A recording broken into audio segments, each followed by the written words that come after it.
Hello everybody, Rebels of Cloud9 here. Welcome to my build of the Bandai 1/144th scale X-Wing model kit. This is a fairly new release. It's really an amazing little kit from Bandai. Just as a bit of a disclaimer first, I hope you guys will forgive me. It was such a small kit, this was actually really difficult to film everything properly, and it was a lot of trial and error. So some of the scenes aren't quite as in focus or in the proper frames I would have liked. But getting on with the build, the first thing that I did here was to prime it with Mr. Surfacer 1200. This is a very fine grits primer, and I primed every part of the model with this, partly to help the paint adhere, but also to protect it later on from enamel washes, which have been known to cause Bandai plastic to go quite brittle.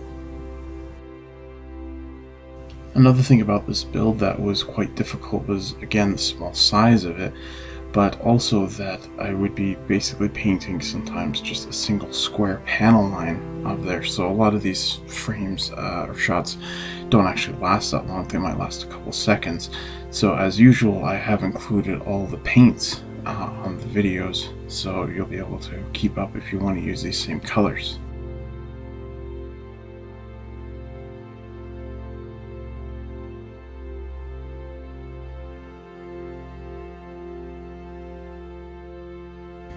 As you might notice here, I have masked off the red areas here. Everything was done with an airbrush because the kit does not include any decals, it only includes stickers. I was able to use the stickers as templates for quite a few of the places. I would put a piece of tape down, put the sticker down, cut around it, and then very carefully lift the sticker up. I didn't actually put the sticker on the model because they're very, very sticky. I was really worried that if I had done something like that, it would have just lifted off the paint. You can also see on the red 5 markings, I have added those all on as individual little pieces of tape there. However, when I was handling the model, I found out that they moved around a lot, and so I pulled them all off, and as you'll see later in the video, I had another way of masking them, and this turned out to be actually a lot better and a lot easier to do.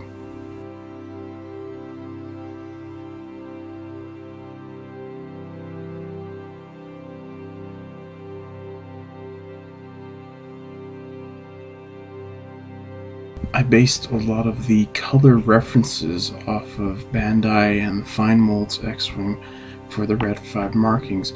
I also found some examples of the actual studio prop red 5, and found that a lot of the colors that they used on the studio model are very pastel in their color. And this works quite well in a larger scale, but when it's smaller, they kind of become a little bit more muted and blended in. So a lot of these colors seem awfully bright right now, especially when I unmask it, but once the wash went on, a lot of these colors nicely, I think, blended quite well together. So I was very happy with that.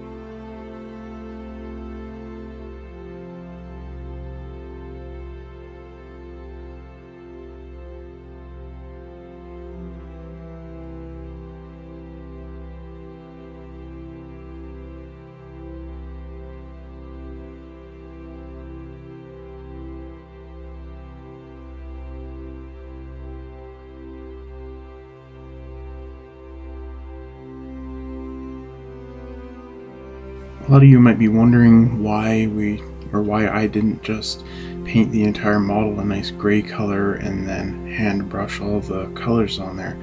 And for the most part, it was basically just because I wanted to see if I could airbrush this entire model. And so it just became a challenge to myself. That was basically the entire point. Yes, it would have been a lot easier had I just painted it gray and then hand painted all the other little panel details and stuff like that. If you are going to mask this yourself, you might be wondering how you do that, or how I did that. I just put down pieces of Tamiya tape and use something like a cocktail stick or something of a rather pointed but blunt instrument, and I would just press around into the panel lines, into the recesses there.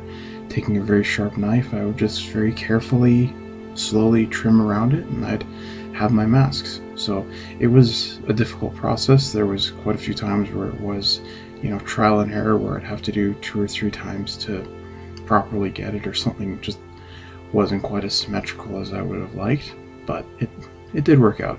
But like I said, it did take some patience and a steady hand. And actually, speaking of hand brushing, originally I gave this model to my younger brother to hand paint. He recently did a model, and I was really impressed that it was all hand painted, and he was just having way too hard a time with it, which is why you don't see me opening the kit out of the box. You basically see me starting it right away, is because he pre-assembled a bunch of the parts and some of the stuff was painted. So I soaked that in oven cleaner, and a little while later I was able to scrub the paint off and basically start new. So for the X-Wing colors, you can see I used Tamiya XF80 and 6 to 7 parts of flat white. That's actually 6 to 7 bottles. I have a very large bottle, and I needed to paint a large model a couple months ago, and so I just kept adding bottles and bottles of white. So I've got this very large bottle. I was really happy with the white gray color that I eventually made here. I think it looks pretty close to the film used X-Wings.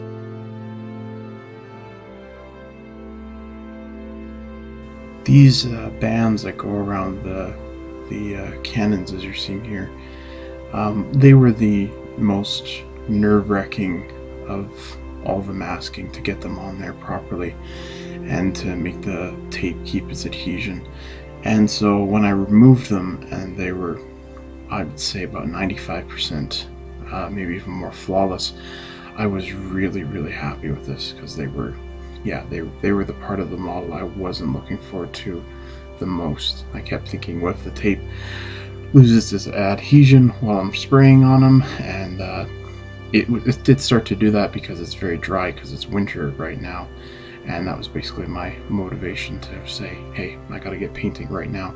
So basically half an hour later I did, and this is probably about 6 hours after what you're seeing here, and this was one of the most rewarding parts of the entire build. I only had one little bit of a bleed through or paint peeling, which you will see later on the canopy. As far as everything else goes, it went incredibly well. I was really satisfied with this process. And here you can see that the red 5 marks are not on the wings yet.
So I'd just like to mention the red and yellow paints that I used on here, particularly the red.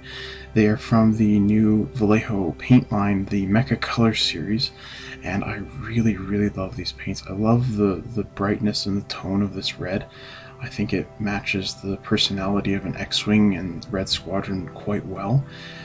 Again, I also used the yellow on there. The yellow, I wish I was a bit more faded, but oh well, I'll try again on another model. I also bought a white gray to use for the overall finish. And when I tried airbrushing it, I ran into a couple problems with it. I'm going to try it again, but I bought it specifically for this project, but I couldn't get it to I just couldn't get it to work properly, so that's why I ended up using that custom Tamiya white gray mix that I mentioned earlier.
So this is the part of the build that I was probably the most unhappy with. It just didn't go the way I was hoping it would.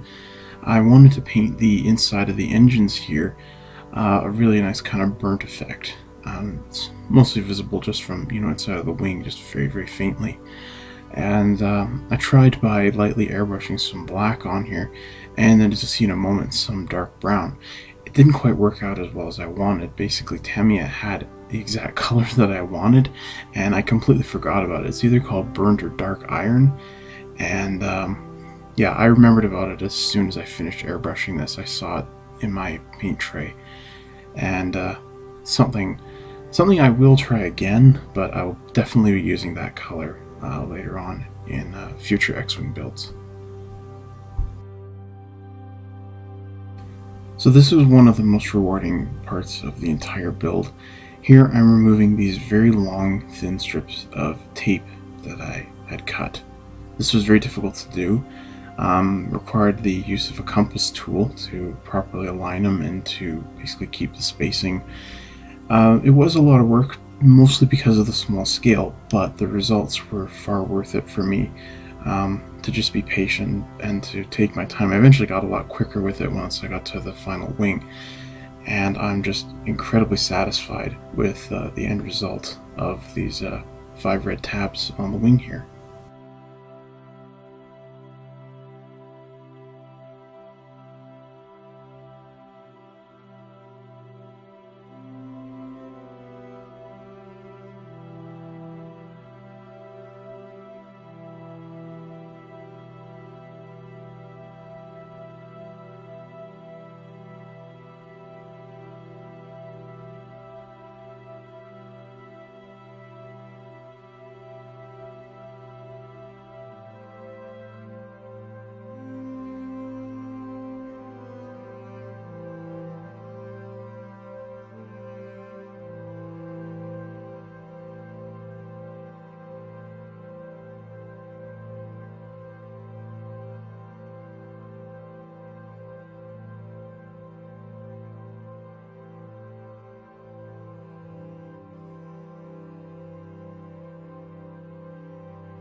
Now here I am cleaning up the panel line wash using mineral spirits. I really like this stuff. It works really well, especially compared to some thinners. It dries really quickly, and it doesn't dry sticky compared to like other turpentines. Usually I would use a cotton swab to clean this up, but I found that using a brush helped out to remove a bunch of it, but also to keep a nice layer down there, which I was also able to just kind of go back and paint in a lot of the dirt and grime that you would see on normal wear and tear of the X-Wing model. So this was a very fun process. It did take a very long time to do because, again, the paint was too thick, but I was very happy with the end result of this process.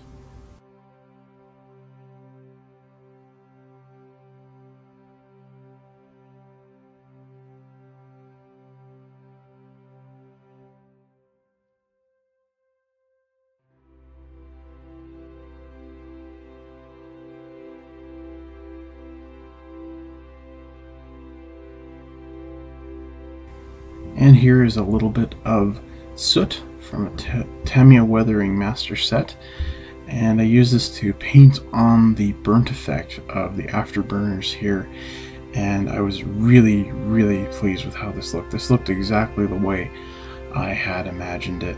As you can see behind me, there's some brushes. Those are very stiff, short brushes, and I would dip those into the soot as well, and basically kind of push that into every crevice and corner, especially painting the inside of the thrusters there. So I was able to get those to look exactly the way that I had envisioned them, which was a surprise because that doesn't usually happen when I'm building my projects.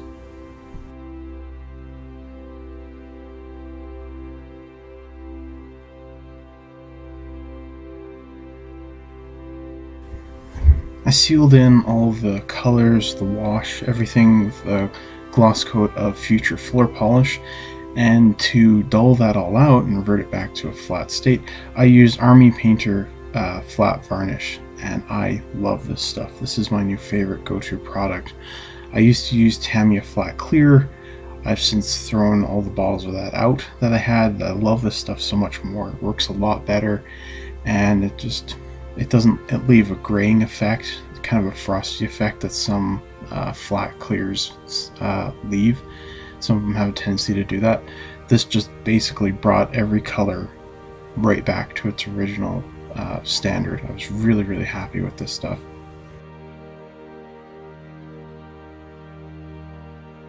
And this is the final leg of the build. Final assembly and gluing a few pieces together here. This was an incredibly fun project. I really enjoyed this. It was a perfect project to just get my momentum going again. I'd like to thank all of you for watching. I hope you've enjoyed this video and following along in this build. This is Rebels of Cloud 9, and I'll see you all in the next build. Take care.